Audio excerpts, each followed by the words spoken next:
Natokan'ireo mpianatra eo anivon'ny université-ny Mahajanga ho fiarahamombona alahelo sy fiarahamiory amin'ny université-ny Toamasina ity alatsinainy ity.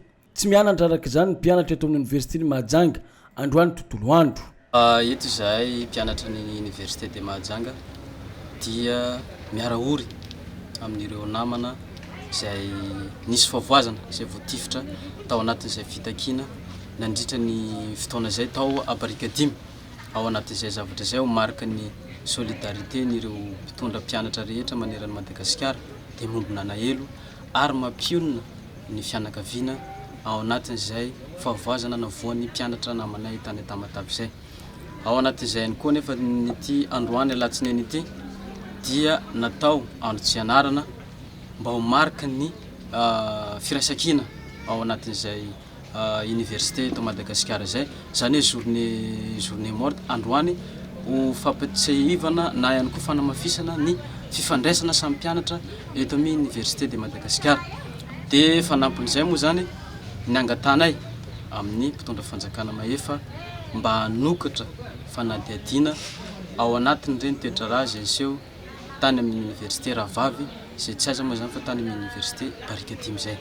Mikasika ny vatsim-pianarana kosa dia tsy afapo ireo mpianatra amin'ny vatsim-pianarana iray volana navoaka ny université-ny Mahajanga. Mila raha anakaiky kosa nefa ho izy ireo ny fampiarana ny fifanarahana rehetra.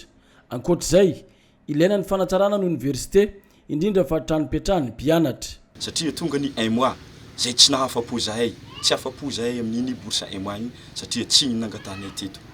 Magnaraka zay ny problème any amin'ny institut tsirairay zay misy olana fantatra nareo ao amin'ny PCI sy anareo mpitondra fanjakana zay ndefasanay taditra am'izany. Atao farany zay malaky no mahay iny olana iny mba tsy hitatra amin'ny zavatra hafa ity zavatra mandeha eto amin'ny université de Mahajanga zao. Ny fanamboarany reny trano reny, trano loadoka reny, efa tsy anatin'ny trano zay zao mipetraka. Fa mitovy ny tsisy trano rehefa tonga ny rotsakorana. Amboariny fomba farany zay malaky, aoka ny zavatra ny fanekena ho tanteraka amin'ny atsakany sy andavany mba tsy hitarany ny olana zay misy eketo. Marina fa niodiody ivelany université-ny Mahajanga ireo mpitandro ny filaminany samy nienoeniny amin'izay mety zavatra hitranga.